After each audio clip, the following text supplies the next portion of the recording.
Welcome to robust news. इस channel पर आपका स्वागत है। सरकारी स्कूल में घुसकर अजनबी ने 2 लड़कियों का किया यौन उत्पीड़न, पॉक्सो के तहत केस दर्ज। आपको हम सीधे लेते चलते हैं। राजधानी दिल्ली में नगर निगम (एमसीडी) द्वारा संचालित एक स्कूल में कक्षा के अंदर एक अज्ञात व्यक्ति द्वारा कथित तौर पर 2 लड़कियों के कपड़े जबरन उतारने का मामला सामने आया। यह घटना तब हुई जब बच्चे अपने शिक्षक के आने का इंतजार कर रहे थे। अब तक इस संबंध में किसी की गिरफ्तारी नहीं हुई है। दिल्ली महिला आयोग ने बुधवार को कहा कि पूर्वी दिल्ली में एक सरकारी स्कूल की कक्षा में एक व्यक्ति कथित तौर पर घुसा और उसने 8 वर्ष की 2 लड़कियों का यौन उत्पीड़न किया तथा छात्रों के सामने कपड़े उतार कर पेशाब किया। आयोग ने दावा किया कि जब छात्राओं ने इस घटना की जानकारी प्राचार्य और शिक्षक को दी तो उन्होंने उन्हें चुप रहने और भूल जाने को कहा। पुलिस के मुताबिक स्कूल के प्रवेश द्वार और परिसर में कोई सीसीटीवी कैमरा नहीं लगा था।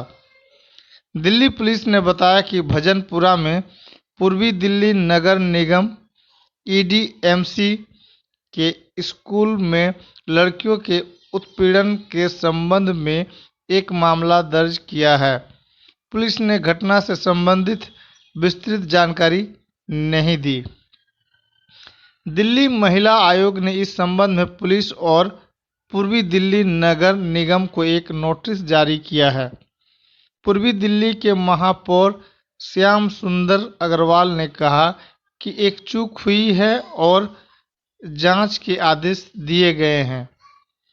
नगर निगम के स्कूलों में कक्षा 5 तक के छात्र पढ़ते हैं।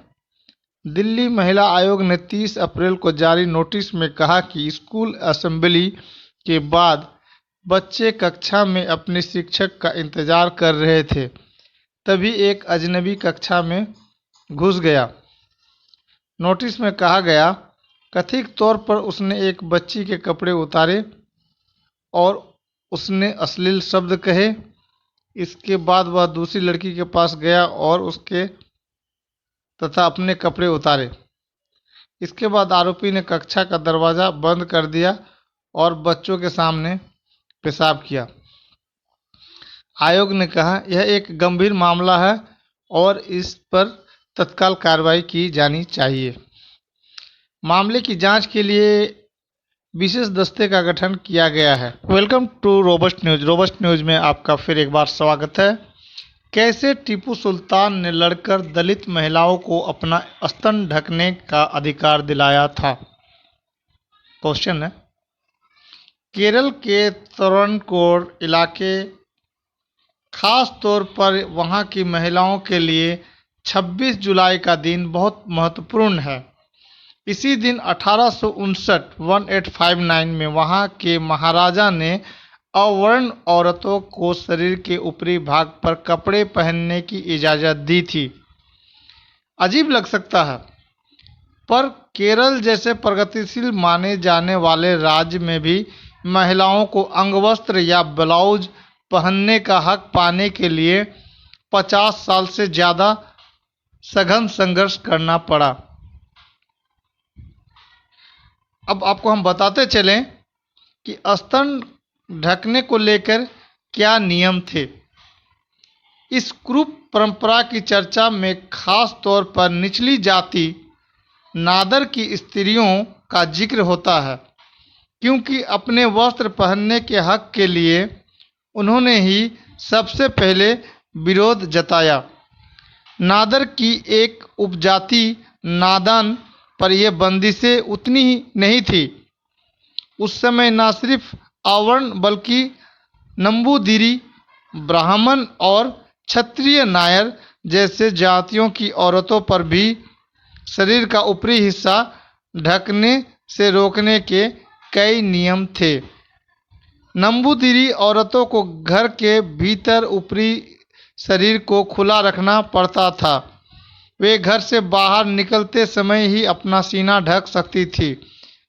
लेकिन मंदिर में उन्हें ऊपरी वस्त्र खोलकर ही जाना होता था। नायर औरतों को ब्राह्मण पुरुषों के सामने अपना वक्ष खुला रखना होता था। सबसे बुरी स्थिति दलित औरतों की थी, जिन्हें कहीं भी अंगवस्त्र पहनने की मनाही थी। पहनने पर उन्हें सजा भी हो जाती थी। एक घटना बताई जाती है जिसमें एक निम्न जाति की महिला अपना सीना ढककर महल में आई तो रानी अतिंगल ने उसके स्तन कटवा देने का आदेश दे डाला। इस अपमानजनक रिवाज के खिलाफ 19वीं सदी के शुरू में आवाजें उठनी शुरू हुई।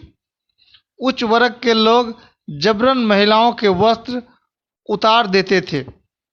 18वीं सदी के अंत और 19वीं सदी के शुरू में केरल से कई मजदूर, खासकर नादन जाति के लोग, चाय बागानों में काम करने के लिए श्रीलंका चले गए।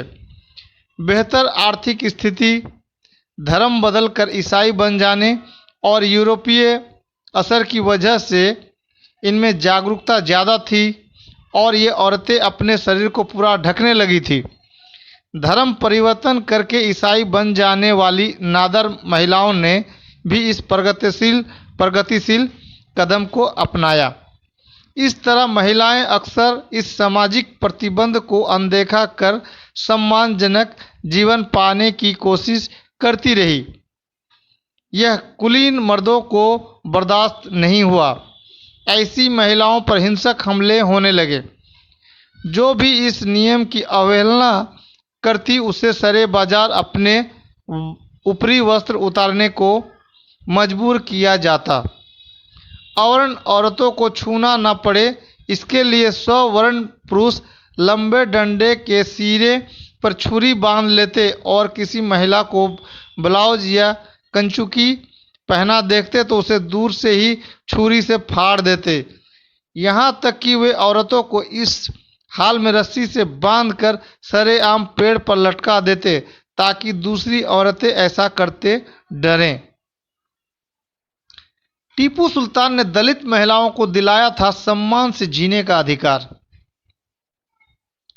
सोशल मीडिया पर ब्राह्मणवादी यानी मनुवादी लोग मातम मनाते हैं कि टीपू ने 700 ब्राह्मणों को मार दिया था। टीपू सुल्तान ने अछूत महिलाओं को स्तन ढकने की अनुमति दी थी। वही खींच आज निकाली जा रही है। कोई भी राजा हो, क्या वह अन्याय इसलिए ना देखें और दंड ना दें कि वो यह अन्याय उसके धर्म का नहीं और इस कारण से भविष्य में उस पर अन्य धर्मों के ऊपर किए अत्याचार के लिए गालियां दी जाएगी। संघी और वाम इतिहासकारों ने टीपू सुल्तान को लेकर थोड़ा बड़ा दिल दिखाया, पर अब टीपू सुल्तान को भी विवादित करने का प्रयास किया गया और औरंगजेब के जैसा बनाने का प्रयास किया गया। इतिहासकार टीपू सुल्तान के प्रति इसलिए झूठ न लिख सके क्योंकि टीपू सुल्तान का सारा इतिहास बहुत करीब के दिनों का है। आपको बताते चले, साथ ही यह तथ्य और सबूत है कि वह अंग्रेजों से लड़ते हुए शहीद हुए और अपनी पूरी सल्तनत बर्बाद कर दी। दरअसल उसको बदनाम भी केवल स्ववर्ण कर रहे हैं।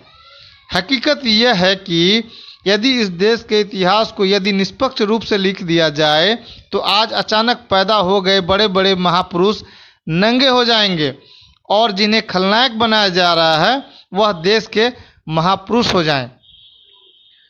अब आपको एक नेक्स्ट सवाल है, संघ को टीपू सुल्तान से इतनी नफरत क्यों होती है? राजाओं की साम्राज्यवाद के कारणों से हुई लड़ाइयों को हिंदू मुस्लिम की लड़ाई प्रस्तुत किया जा रहा है और लड़ाई में मरने वाले सैनिकों को गिन गिन कर बताया जा रहा है कि इतने वध उस मुस्लिम शासक ने किए, जैसे हिंदू राजाओं ने युद्ध में विरोधी सेनाओं का धर्म देखकर ही मारा हो कि केवल मुस्लिम सैनिक मारे जाए, हिंदू सैनिकों को कोई नुकसान ना हो, चाहे विरोधी सेना का ही क्यों ना हो। तब तो ऐसा कुछ नहीं हुआ, पर अब ऐसा ही किया जा रहा है।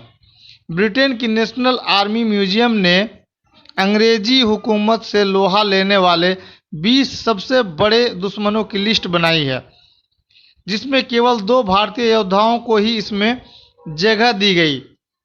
नेशनल आर्मी म्यूजियम के आलेख के अनुसार टीपू सुल्तान अपनी फौज को यूरोपियन तकनीक के साथ ट्रेनिंग देने में विश्वास रखते थे। टीपू विज्ञान और गणित में गहरी रुचि रखते थे और उनकी मिसाइलें अंग्रेजों के मिसाइल से ज़्यादा उन्नत थी, जिनकी मारक क्षमता 2 किलोमीटर तक थी। आपको बता दें, जो अंग्रेज टीपू से इतना घबराते थे, उनके बनाए झूठे इतिहास को दिखाकर संघ के लोग टीपू का विरोध कर रहे हैं। सच यह है कि विरोध कर रहे हैं ऐसे लोग ही भारत के निष्पक्ष इतिहास के लिखने पर नंगे हो जाएंगे, क्योंकि यही लोग हर दौर में अत्याचारी रहे हैं और इसी अत्याचार को करने के लिए इन लोगों ने टीपू से अंग्रेजों की लड़ाई में अंग्रेजों का साथ दिया था। टीपू सुल्तान को हराने के लिए सारे राजाओं ने अंग्रेजों से दोस्ती कर ली। त्रावणकोर के स्वर्ण महाराजा, मराठे और हैदराबाद के निजाम अंग्रेजों के सबसे बड़े मित्र थे। चारों ने मिलकर एक अकेले टीपू सुल्तान के विरुद्ध युद्ध किया, जिससे इनकी अय्याशियां चलती रहे और देश जाए भाड़ में। चाहे इस पर अंग्रेजों का राज हो या राक्षसों का। दरअसल जो ब्राह्मणों की हत्याएं करने का आरोप टीपू सुल्तान पर है, वह त्रावणकोर राज्य में है, जहां का ब्राह्मण राजा निरंकुश और अय्याश था। उसके जुल्मों से वहां की जनता को छुटकारा दिलाने के लिए टीपू ने उस पर आक्रमण किया था और युद्ध में त्रावणकोर की सेना में शामिल ब्राह्मण मारे गए। अंततः राजा को वहां की दलित महिलाओं को न्याय देना पड़ा। 1814 में त्रावणकोर के अंग्रेजों के चमचे दीवान कर्नल मुनरो ने आदेश निकलवाया कि ईसाई नादान और नादर महिलाएं ब्लाउज पहन सकती हैं, मगर इसका कोई फायदा न हुआ। उच्च स्ववर्ण के पुरुष इस आदेश के बावजूद लगातार महिलाओं को अपनी ताकत और असर के सहारे इस शर्मनाक अवस्था की ओर धकेल रहे। 8 साल बाद फिर ऐसा ही आदेश निकाला गया।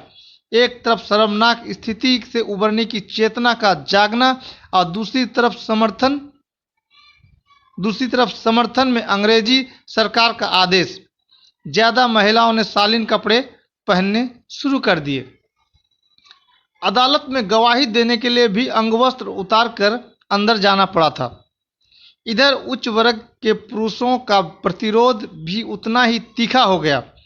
एक घटना बताई जाती है कि नादर ईसाई महिलाओं का एक दल निचली अदालतों में ऐसे ही एक मामले में गवाही देने पहुंचा। उन्हें दीवान मुनरो की आंख के सामने अदालत के दरवाजे पर अपने अंगवस्त्र उतार कर रख देने पड़े, तभी वे भीतर जा पाई।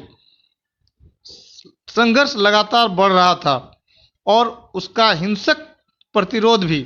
सवर्णों के अलावा राजा खुद भी परंपरा निभाने के पक्ष में था। क्यों न होता। आदेश था कि महल से मंदिर तक राजा की सवारी निकले तो रास्ते पर दोनों ओर नीची दलित जातियों की अर्धनग्न कुंवारी महिलाएं फूल बरसाती हुई खड़ी रहें। उस रास्ते के घरों के छज्जों पर भी राजा के स्वागत में औरतों को खड़ा रखा जाता था। राजा और उसके काफिले के सभी पुरुष इस दृश्य का भरपूर आनंद लेते थे। आखिर 1829 में इस मामले में एक महत्वपूर्ण मोड़ आया। सवर्ण पुरुषों की लगातार नाराजगी के कारण राजा ने आदेश निकलवा दिया कि किसी भी दलित जाति की औरत अपने शरीर का ऊपरी हिस्सा ढक नहीं सकती। अब तक ईसाई औरतों को जो थोड़ा समर्थन दीवान के आदेशों से मिल रहा था, वह भी खत्म हो गया। अब हिंदू ईसाई सभी वंचित महिलाएं एक हो गई और उनके विरोध की ताकत बढ़ गई। सभी जगह महिलाएं पूरे कपड़ों में बाहर निकलने लगी। इस पूरे आंदोलन का सीधा संबंध भारत की आज़ादी की लड़ाई के इतिहास से भी है।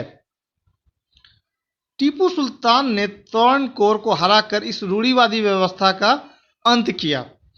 टीपू सुल्तान ने इसी अन्याय को समाप्त करने के लिए त्रावणकोर पर आक्रमण किया, जिससे त्रावणकोर की सेना के तमाम लोग मारे गए, जिसे आज ब्राह्मणों के वध के रूप में बताकर उनका विरोध किया जा रहा है। उसी युद्ध में विरोधियों ने ऊंची जातियों के लोगों, दुकानों और सामान को लूटना शुरू कर दिया। राज्य में शांति पूरी तरह भंग हो गई।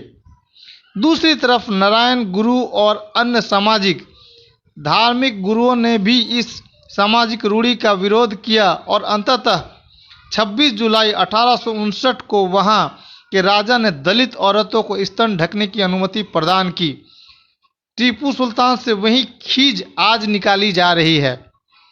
जरा सोचिएगा कि त्रावणकोर का राजा कोई मुस्लिम होता और दलितों के साथ ऐसा व्यवहार होता तो आज क्या स्थिति होती, और यदि टीपू कोई दीपू होता तो आज के दौर में दलित औरत को स्तन ढकने के लिए अनुमति नहीं मिल पाती। खबर कैसी लगी? चैनल को सब्सक्राइब करें, कमेंट में अपनी राय दें। Thanks audience, thanks listener.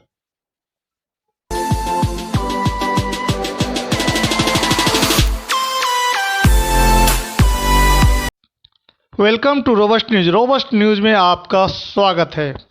आज हम आपको एक ऐसी तगड़ी खबर से रूबरू कराएंगे कि आप जानकर आपको बड़ा आश्चर्य होगा।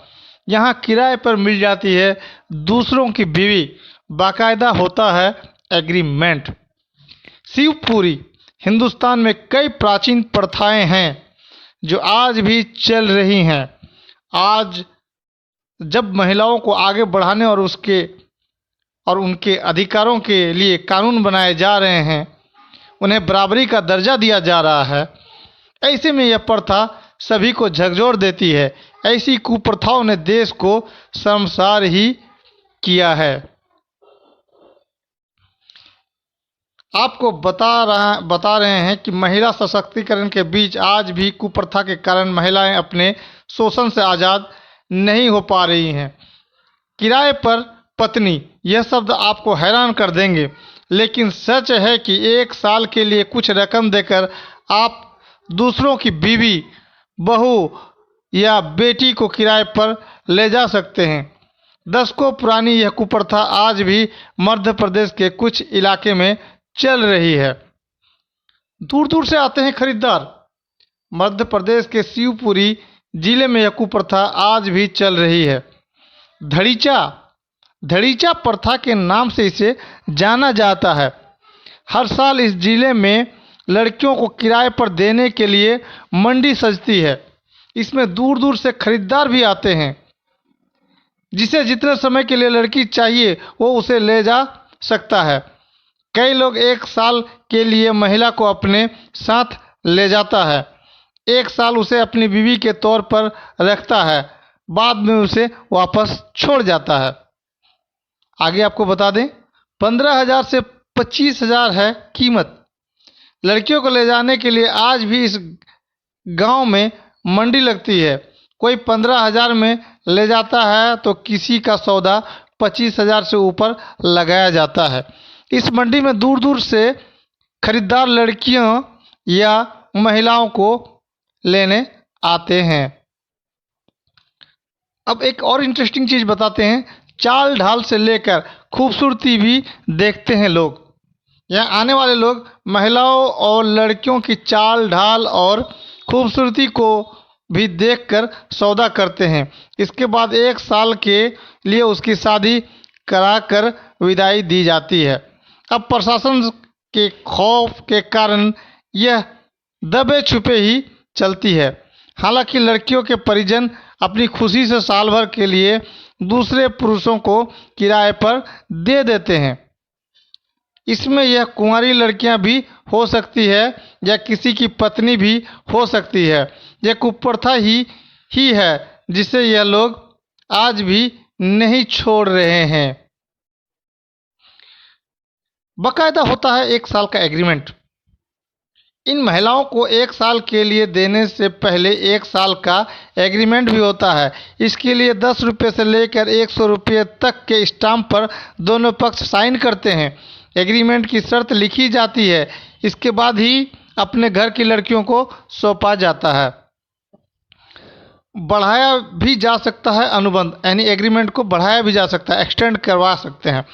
1 साल के लिए एग्रीमेंट पर जाने वाली महिलाओं के यदि कोई पुरुष ज़्यादा समय भी रखना चाहता है तो उसे अतिरिक्त पैसा देकर एग्रीमेंट बढ़ाया जाता है।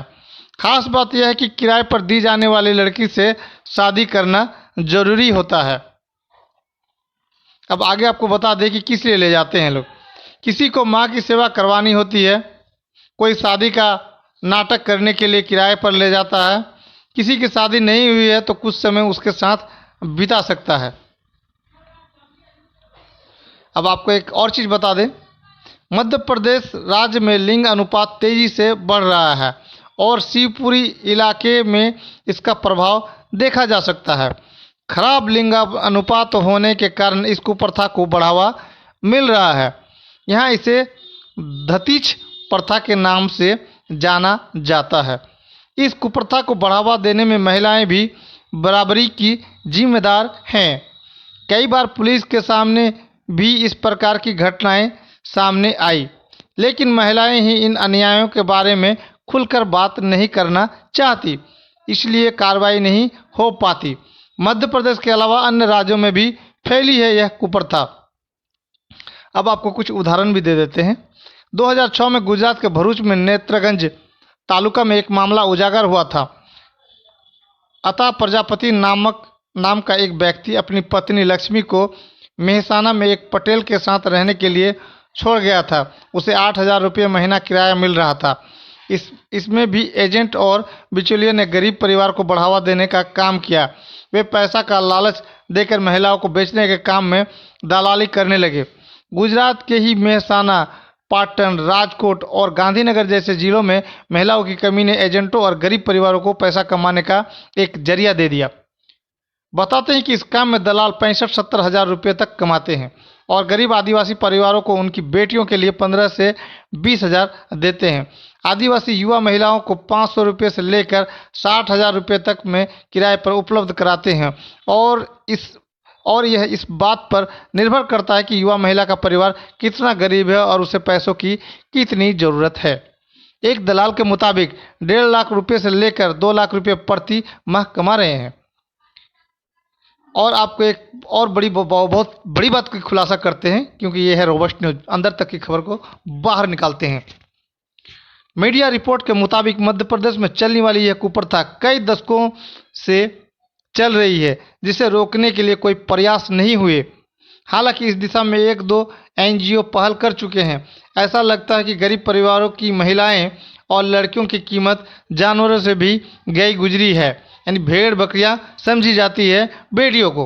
केंद्र सरकार की योजना बेटी बचाओ बेटी पढ़ाओ के बाद भी हमारे देश में बेटियों को भेड़ बकरियों की तरह समझा जाता है। खबर कैसी लगी, चैनल को सब्सक्राइब करें, कमेंट में अपनी राय दें। आपका दिन शुभ रहे। अब हम आपको लेके चलते हैं खबर की दूसरी ओर, जो कि जहांगीरपुर दिल्ली की है। बने रहेंगे चैनल पर। Welcome to robust news. Robust news में आपका स्वागत है। आपको हम बता दें कि रोबस्ट का अर्थ होता है बहुत ही तगड़ा, यानी बहुत ही मजबूत और बहुत ही स्ट्रॉन्ग, और न्यूज का अर्थ होता है खबर। रोबस्ट न्यूज यानी कि बहुत ही तगड़ा खबर जिसका कोई तोड़ नहीं हो। तो रोबस्ट न्यूज में आपका स्वागत है। बीते 4 दिनों में जहांगीरपुरी में जो कुछ भी घटित हुआ उसने इस देश की निकृष्टतम और श्रेष्ठतम दोनों तस्वीरों को साफ कर दिया है।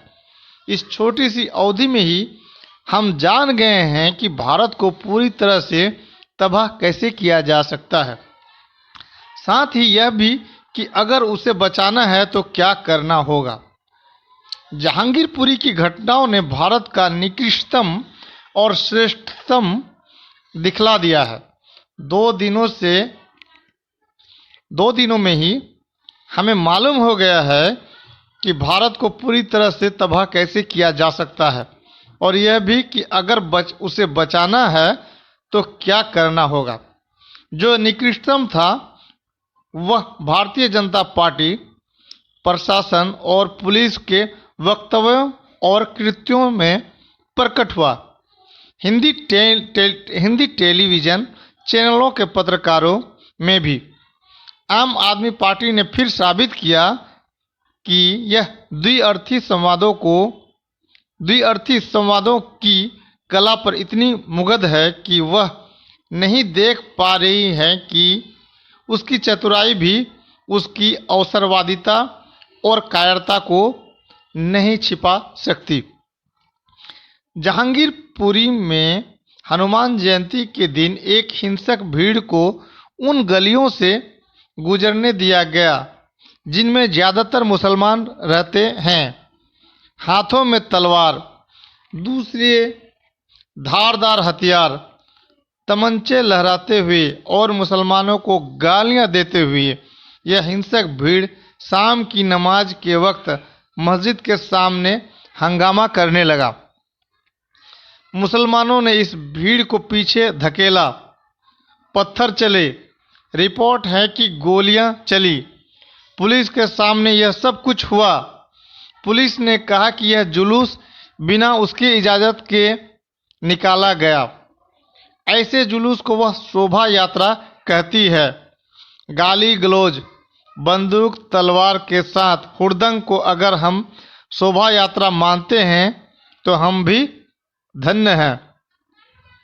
पुलिसकर्मी घायल हुए और लोग भी, लेकिन कैसे, यह पता करने के पहले मुसलमानों की गिरफ्तारी शुरू हो गई। हिंसा के पीछे एक साजिश की कहानी भी गढ़ ली गई। यह सब कुछ दिल्ली पुलिस के चरित्र और उसके इतिहास के अनुकूल ही था। फिर भी हमें कहना पड़ेगा कि कार्रवाई का यह तरीका गलत था, निकृष्ट था। पुलिस ने अपने धर्म का त्याग पूरी तरह कर दिया है। पुलिस ने अपने धर्म का त्याग पूरी तरह कर दिया है। यह भारतीय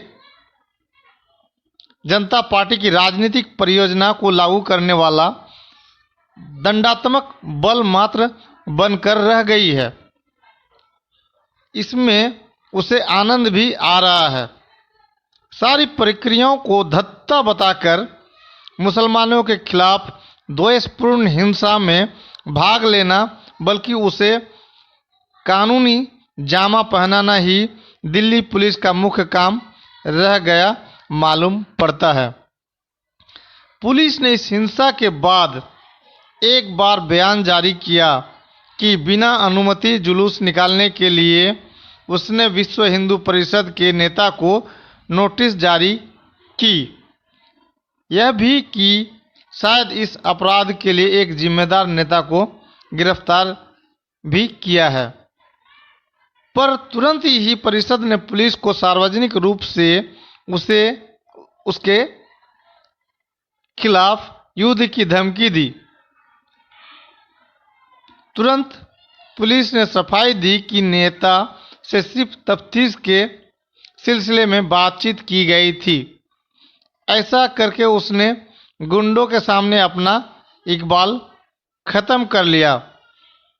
इसकी उसे परवाह नहीं, बल्कि उनके दल भारतीय जनता पार्टी के प्रति उनकी वफादारी साबित करने का उसे संतोष है। भारतीय जनता पार्टी के नेताओं ने फौरन प्रचार शुरू किया कि जहांगीरपुरी में बांग्लादेशी और रोहिंग्या अवैध रूप से अतिक्रमण करके रह रहे हैं और इस हिंसा में उनका हाथ है। यह मांग भी शुरू हो गई कि अतिक्रमण हटाया जाए और इस मांग का उत्तरी दिल्ली नगर निगम ने तुरंत दिया। हिंसा के अगले ही दिन उन गलियों के बाहर बुलडोजर खड़े हो गए, गलियों को तालाबंद कर दिया गया और वहां के रहने वालों को कैद करके उनकी दुकानों को ढहाना शुरू कर दिया। शहर के वकील सक्रिय हुए, शहर के वकील एक्टिव हुए।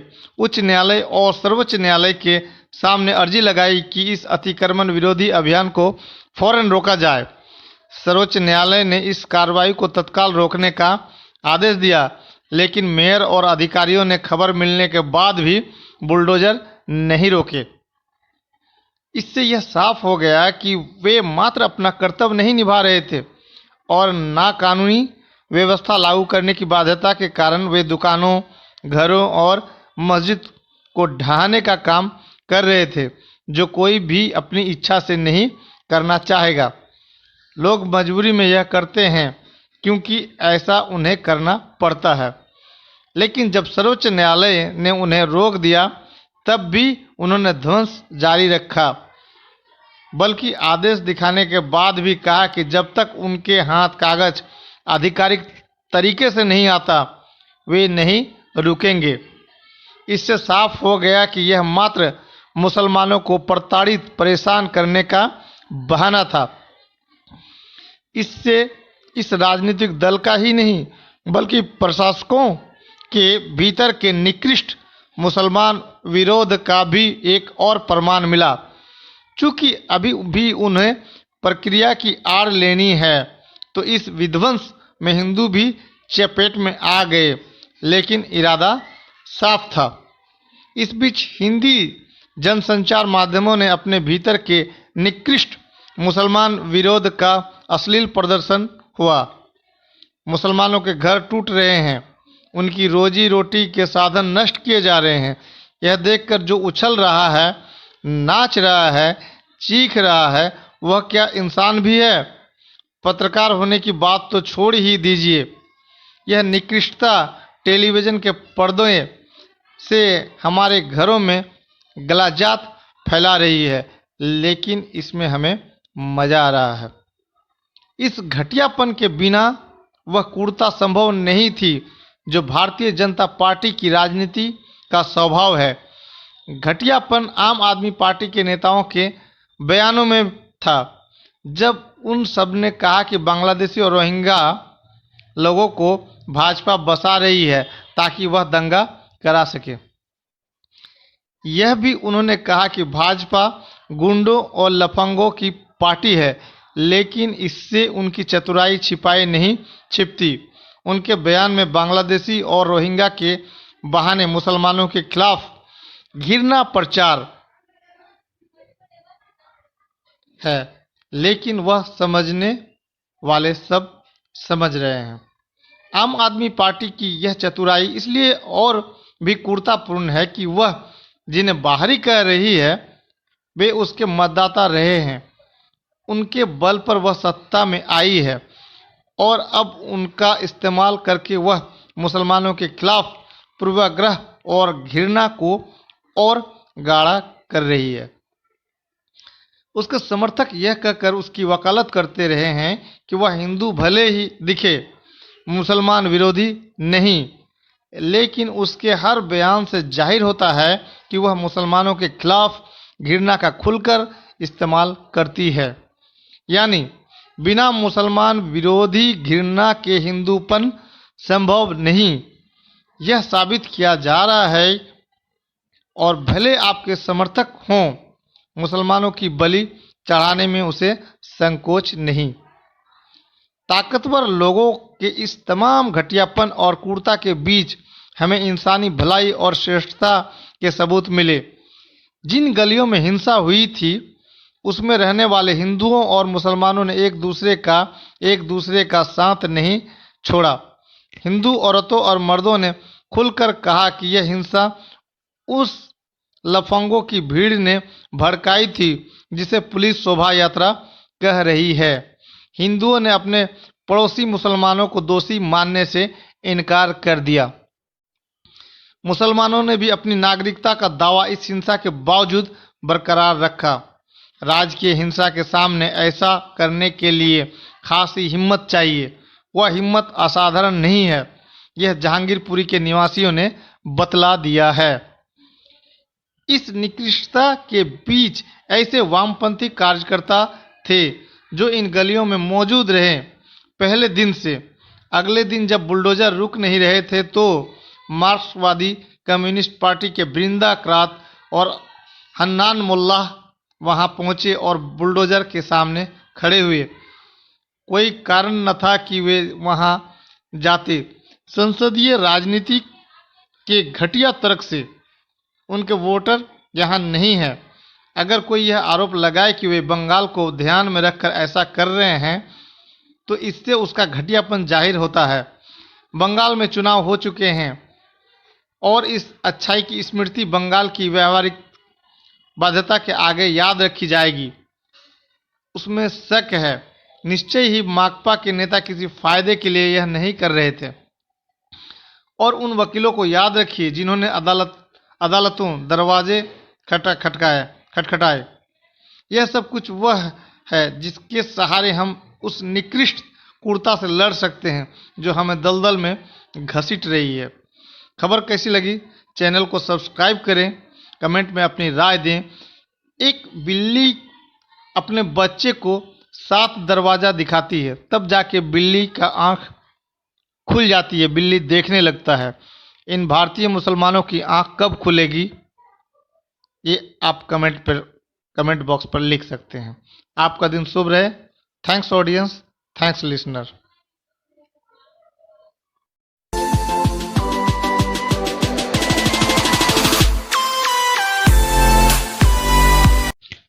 Welcome to robust news. Robust news में आपका स्वागत है। हम आपको सीधे लेते चलते हैं उत्तर प्रदेश, और यह है उत्तर प्रदेश का ललितपुर। उत्तर प्रदेश के ललितपुर जिले में सामूहिक बलात्कार की शिकायत दर्ज कराने आई 13 साल की किशोरी के साथ थाना अध्यक्ष द्वारा कथित रूप से बलात्कार किए जाने का मामला सामने आया है। इस मामले में आरोपी पुलिस अफसर को तत्काल प्रभाव से निलंबित कर दिया गया है और थाने के अन्य सभी पुलिसकर्मियों को लाइन हाजिर कर दिया गया है। पुलिस ने बताया कि घटना के सिलसिले में 5 आरोपियों को गिरफ्तार कर लिया गया है और आरोपी थानाध्यक्ष की तलाश जारी है। इस घटना को लेकर विपक्षी दल सरकार पर जमकर निशाना साध रहे हैं। वहीं उप मुख्यमंत्री ब्रिजेश पाठक ने उन्हें इस मामले का राजनीतिकरण नहीं करने को कहते हुए प्रकरण के दोषियों के खिलाफ सख्त कार्रवाई करने का आश्वासन दिया। पुलिस सूत्रों ने बुधवार को बताया कि कथित पीड़िता की मां ने अपनी शिकायत में आरोप लगाया है कि उनकी बेटी 27 अप्रैल को जिले के पाली थाने में मामला दर्ज कराने गई थी। शिकायत के अनुसार बयान दर्ज कराने के बहाने थानाध्यक्ष तिलकधारी सरोज उसे अपने कमरे में ले गया और उसके साथ बलात्कार किया। कानपुर जोन के अपर पुलिस महानिदेशक भानु भास्कर ने बताया, इस मामले में थानाध्यक्ष तथा पीड़ित किशोरी की मासी समेत 6 लोगों के खिलाफ मामला दर्ज किया गया है। आरोपी थानाध्यक्ष को निलंबित कर दिया गया है और उसके अलावा अन्य 5 आरोपियों को गिरफ्तार किया जा चुका है। फरार थानाध्यक्ष की तलाश की जा रही है। भास्कर ने बताया कि झांसी के पुलिस उप महानिरीक्षक जोगेंद्र कुमार को मामले की जांच सौंपी गई है। उन्हें 24 घंटे के भीतर रिपोर्ट देने को कहा गया है। उन्होंने बताया कि इस मामले में पाली के थानाध्यक्ष को निलंबित करने के साथ साथ थाने के अन्य सभी पुलिसकर्मियों को लाइन हाजिर कर दिया गया है। लड़की की मां का आरोप है कि 22 अप्रैल को 4 लोग उनकी बेटी को भोपाल ले गए थे, जहां उन्होंने 5 दिनों तक उनके साथ बलात्कार किया और बाद में उसे पाली थाने के बाहर छोड़कर भाग गए। लड़की जब 27 अप्रैल को मुकदमा दर्ज कराने थाने गई तो थानाध्यक्ष ने भी उसके साथ बलात्कार किया। बाद में लड़की ने स्वैच्छिक संस्था चाइल्ड लाइन पहुंचकर काउंसलिंग के दौरान पूरी घटना बताई। इस पर संस्था ने पुलिस अधीक्षक से शिकायत की, जिनके हस्तक्षेप पर मंगलवार 5 मई को इस मामले में बलात्कार, अपहरण और आपराधिक साजिश के आरोपों तथा पोक्सो और SC/ST कानून की सुसंगत धाराओं में मुकदमा दर्ज किया गया। पुलिस सूत्रों के मुताबिक इस मामले में 5 आरोपियों को गिरफ्तार किया गया है, जबकि आरोपी थानाध्यक्ष तथा अन्य अभियुक्तों की गिरफ्तारी के लिए पुलिस के 6 दल गठित कर उनकी तलाश की जा रही है। ADG law and order Prashant Kumar ने कहा डीजीपी ने डीआईजी झांसी को मामले की जांच करने और एसएचओ पर आरोप लगाने वाली परिस्थितियों पर प्रकाश डालते हुए रिपोर्ट सौंपने को कहा है। ललितपुर बलात्कार मामले में वह सुपरवाइजरी अधिकारी, एसपी और अन्य की भूमिका गलती की भी जांच करेंगे। मुख्य विपक्षी दल समाजवादी पार्टी, सपा और कांग्रेस ने इस घटना को लेकर सरकार पर हमला किया है।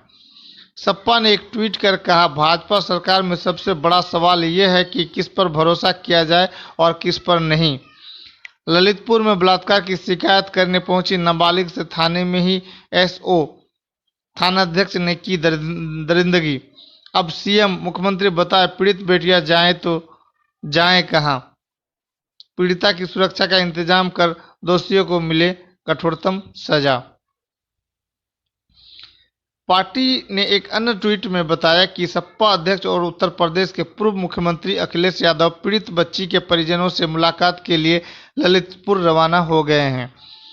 सपा के मीडिया सेल ने एक पुलिस अधिकारी का वीडियो ट्वीट करते हुए लिखा है, योगी जी की पुलिस निरंकुश हो चुकी है। चंदौली में एक मासूम बेटी के साथ रेप और हत्या के आरोपों के बाद यूपी की योगी जी की पुलिस पर ललितपुर के पाली में पुलिस वालों द्वारा सामूहिक बलात्कार का आरोप लगा है। वसूली, हत्या, अपहरण, फिरौती के बाद अब यूपी पुलिस रेप और गैंगरेप भी करने लगी है। कांग्रेस महासचिव और पार्टी की उत्तर प्रदेश प्रभारी प्रियंका गांधी वाड्रा ने भी सिलसिलेवार ट्वीट कर इस घटना पर सरकार का घेराव किया। उन्होंने कहा, ललितपुर में 13 साल की बच्ची के साथ गैंगरेप, सामूहिक बलात्कार और फिर शिकायत लेकर जाने पर थानेदार द्वारा बलात्कार की घटना दिखाती है कि बुलडोजर के शोर में कानून व्यवस्था के असल सुधारों को कैसे दबाया जा रहा है। अगर महिलाओं के लिए थाने ही सुरक्षित नहीं होंगे तो वे शिकायत लेकर जाएंगे कहां। उन्होंने एक अन्य ट्वीट में कहा, क्या उत्तर प्रदेश सरकार ने थानों में महिलाओं की तैनाती बढ़ाने, थानों को महिलाओं के लिए सुरक्षित बनाने के लिए गंभीरता से सोचा है। कांग्रेस पार्टी ने अपने महिला घोषणा पत्र में महिला सुरक्षा के लिए कई महत्वपूर्ण बिंदु रखे थे। आज ललितपुर है। ऐसी घटना को रोकने के लिए महिला सुरक्षा और महिला हितैषी कानून व्यवस्था के लिए गंभीर कदम उठाने ही होंगे। इस बीच उत्तर प्रदेश के उप मुख्यमंत्री ब्रजेश पाठक ने विपक्षी दलों से कहा कि वे आपराधिक मामलों का राजनीतिकरण न करें। उन्होंने कहा, पीड़ित हमारी बेटी है और उसके साथ कुछ गलत हुआ है तो सरकार सख्त कार्रवाई करेगी और दोषी को किसी कीमत पर नहीं बख्शेगी।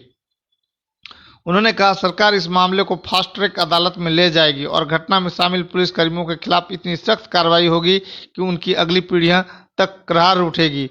उनके खिलाफ राष्ट्रीय सुरक्षा कानून के तहत कार्रवाई होगी और किसी को भी बख्शा नहीं जाएगा। सपा अध्यक्ष अखिलेश यादव के पीड़ित परिवारों से मुलाकात के लिए ललितपुर रवाना होने के बारे में पूछने पर पाठक ने कहा, वह सोचते हैं कि कुछ हो सकता है तो वह अपना राजनीतिक पर्यटन शुरू कर देते हैं। कांग्रेस महासचिव प्रियंका गांधी वाड्रा के बयान पर उन्होंने कहा, उन्हें राजस्थान और छत्तीसगढ़ में महिलाओं की स्थिति देखनी चाहिए। मालूम हो कि इससे पहले बीते 1 मई को उत्तर प्रदेश में चंदौली जिले के सैयदराज क्षेत्र में पुलिस की दबिश के दौरान संदिग्ध परिस्थितियों में एक युवती की मौत हो गई थी। इस मामले में निलंबित थानाध्यक्ष समेत 6 पुलिसकर्मियों के खिलाफ गैर इरादतन हत्या का मामला दर्ज किया गया है। सैयद राजा थाना क्षेत्र के मनराजपुर गांव में पुलिस का एक दल एक बालू कारोबारी कन्हैया यादव को पकड़ने के लिए उसके घर पहुंचा था। यादव के खिलाफ गैर जमानती वारंट जारी हुआ था। पीड़ित परिवार का आरोप है कि इस दौरान एक पुलिसकर्मी ने कारोबारी की 24 साल की बेटी से बलात्कार किया तथा मारपीट की और जोर जबरदस्ती के कारण उसकी मौत भी हो गई। अब हम आपको ले चलते हैं खबर पूर्णिया की तरफ से। पूर्णिया में सीसाबाड़ी नाम का एक जगह है जहां चोरों ने ट्रैक्टर की बैटरी गायब किया है। ये चोर पहले बड़ी बड़ी चोरियां करते थे, लेकिन अब मंदी के कारण अब छोटी छोटी चोरियां करने लगे हैं और ट्रैक्टर से बैटरी चुराते हुए इन्हें पकड़ा गया है। खबर पर बने रहें, अभी और भी है खबर।